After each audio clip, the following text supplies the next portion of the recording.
Kasama ko ngayon si Lan, isang skulptor at masasabi nating toy maker. At itong shop niya rito, isang maliit na shop dito, binisita natin. Na-impress ako, Lan. Ano ba ito? Kailan mo pa sinimulan itong paggawa ng mga ganitong sculpture? Matagal-tagal na rin po. Simula nung binata pa. Talagang passion mo yan? Yes, sir. Ano itong mga to? Sino-sino ba itong mga to? Yun po yung 16th president. Yung iba kasi hindi po napunod na hanggang sa huli. Imagine, paano mo nagawa yung ganyan kaliliit at detalyado na mukha ng mga presidente? Parang babase pa rin sa pictures. Picture lang? Ibang angulo. Oo. Side view. Mga ganun. Importante rin may side view kasi. Oo. Tapos itong mga presidente na to, saan to display? Parang sa Malacanang Museum daw po yung gagawin ng daan. Hindi naman to sample, oh. Ayan, oh. Ito yung unfinished, pero ito yung almost finished na. Makikita mo yung difference. Si Tita Cory to. Pero tingnan mo yung mata, no? Paano mo napapakintab yung mga mata nila? May isang patak po na gloss lang. Ito, I'm sure kilala nyo to. Ano? Sambara ka lang. Oo, tapos meron ka pa ritong si Jose Rizal. Tapos ito, sino to? Si Mother Teresa po. Wala yung ano niya. Tela yung nilalagay mo dyan. Opo. Pero ayun po, yung bus niya may kadugtong parang pinapit ko lang. Tapos itong chess set na to, ito kakaiba ho, Parang personalize ko po yan. Isipin nyo, ang liliit pero detalyado ng mga, ano ba to, katipunero ba to o Guardia Civil? Guardia Civil. Mga Guardia Civil. Tapos, ang kakaiba rito, mga characters nung unang panahon, like ito. Jose Rizal, Hermana Mayor. Ito, sino to? Si Damaso. Si Padre Damaso. Tapos si Gregorio del Pilar. Tapos sa harap niya, puro mga ano. Paway Church. Paway. Bakit nandito Paway Church? Ano significance? Parang tower. Tapos ito, for sale ba to? Opo, pwede po. Oh, for sale daw Magkano naman to? Pinusyon po ng anak ko yun ng 15K. 15K lang yan. Handmade, hand-painted. One of a kind. Oo. Murang-mura na, di ba? Ayan, for sale daw ho yan. 15,000. At may signature pa ng artist. Ayan, may signature pa nila. Oh, so talagang special ho talaga. Oo. At paano nila mabibili ito? Sa i-message na lang yung anak ko. O, paano i-message yung anak ko? Sa Facebook na lang, hahanapin. Ano pangalan? Alexandra Magbuo. Alexandra Magbuo. Pero kaya tayo nandito ngayon dahil nakita ko yung post ni Alexandra sa Twitter at kumalat na nga ito sa Facebook na nagkikwento nga nung nangyari sa buhay mo, no? Dati talagang maganda ang negosyo pero unti-unting kumina na. Pero nakita ko talaga dun sa mga picture na pinost niya, yung talent mo, yung galing mo sa pag-i-sculpt. Kaya nakakapanghinayang naman. Ano ba nangyari? Lan, bakit medyo humina? Nangyayari po talaga minsan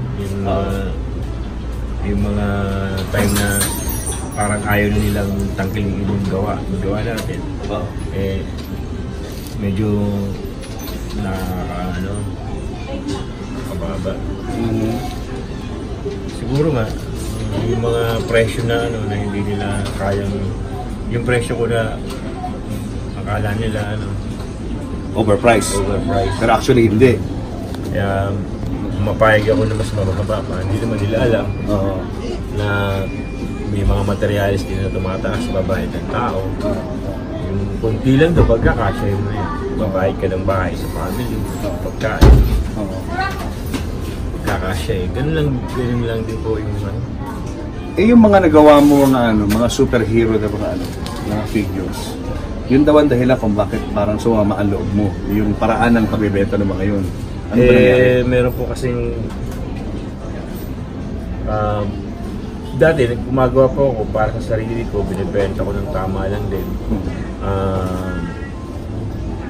Yun, yung kunting halaga ng yung order doon, the production, pagkakasyahin ko, tao nga, Tapos malalaman mo na sila na yung nag-produce. Parang napirata na. Malalaman ko yung mga kliyente kong regular sana, lumipat sa kanila. May bumili tapos pinirata din. Minoldehan ba? Oo, minoldehan yung statwa. Kasi sila na nagbebenta. Ayaw mo nang gumawa ng ganun. Kaya sa kanila na lang dapat yung mga nakakasama ng Ito po ang bodega ni Mang Lan. Hindi na po siya nagpupunta rito. Dati ho ito yung kanyang factory. Dito siya gumagawa ng mga toys, mga sculptures. Pero dahil medyo parang nawala ng gana si Mang Lan, kaya ginawa na lang niyang tambakan itong lugar na to. Pero makikita niyo ho, nandito pa yung mga nagawa niya ho. Ito, mga statues na parang molde na nakatambak na lang. Ito si Juggernaut. Ito si Joker. Ito pa. Ito yung likod ng ulo ni Joker. Kasi ito. Si Superman. Mas may angel pa. Darth Vader yata ito. Sayang no? Kasi very talented pa naman si Mang Lan. Ito ganda rin ng Bruce Lee.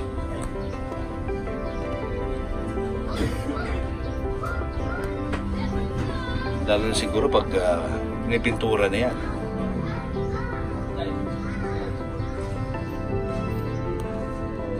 Anyway, we all believe naman in second chances, Lan, no? And I'm hopeful dahil sa enormous talent mo, makaka-bounce back ka dito sa problemang ito. Siguro, pagsubok lang ito, kakayanin mo yan. Nagpagawa ko tayo ngayon sa kanya, kaya ako nandito. Nagpagawa ako ng image ni Padre Pio, dahil kami po yung mga devotees ni St. Pio. Sinimulan natin ito mga bandang, ano oras ba tayo? Mga 4 o'clock. Nakarating kami dito 4 o'clock. Nag-start sila na mag-sculpt nung ano. Ngayon pa lang, at 5 o'clock, medyo makikita nyo na yung forma nung kanyang ginagawang ano, sculpture ni Padre Pio. Picture. Blocking pa lang po ito. Photo pa lang. Wala pa siyang detail. Ay, ayan. Sige. Ang pinakopya ko kailan itong picture na to. So yan, in about an hour, ito nagawa niya. Hindi pa ito detailed. Kailan mo i-detalye yung mukha niya para mukhang ganyan? Siguro mamaya din pag hindi na siya umahawa yung hinahayaan ko lang ma-expose yung clay. Para at least matigas siyang i-hand sculpt. Kasi pa siya magugulo. Mga gano'ng katagal mong gagawin yan? Siguro bukas mapapay na lang. Gano'ng kabilis? Bilis Pero lalagyan pa natin ang katawan yan, di ba? Opo, may... Pero yung finally ng mukha na likeness, yun ang importante kasi. Sa ibang part, wala naman. Nakaka-excite to, no? Lalo na pag nakikita mong ganyan na medyo nagkakahugis na yung itsura ni St. Pio. So babalikan na lang kita Lan, after mga 1 week. Magkita tayo ulit. Sige, thank you so much. Thank you. Thank you rin. Thank you rin.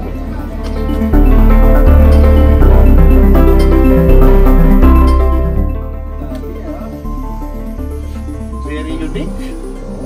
Ito yung mga hindi mo talaga makikita sa mga tindahan ng mga santo. Talagang specially made itong Padre Pio na ito. Ang ganda. Sige, mga mo ba ito? Yes sir, meron po yan. Asan? Ayun. Wow. So, artwork siya na may tuturing. Made by a good artist. Si Lan. Lan, thank you so much And thank you rin po.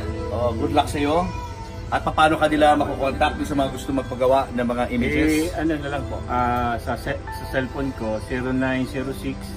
0906-658-1847. Tsaka sa FB, Lan Magbuo. Pwede silang mag-like doon sa ano mo. Like at saka sa Messenger din po. Or mag-message, no? Well, good luck, no? Salamat. Thank you. At mga kapamilya, don't forget to subscribe, like itong video na ito, at magbigay ho kayo ng inyong mga comments. Thank you.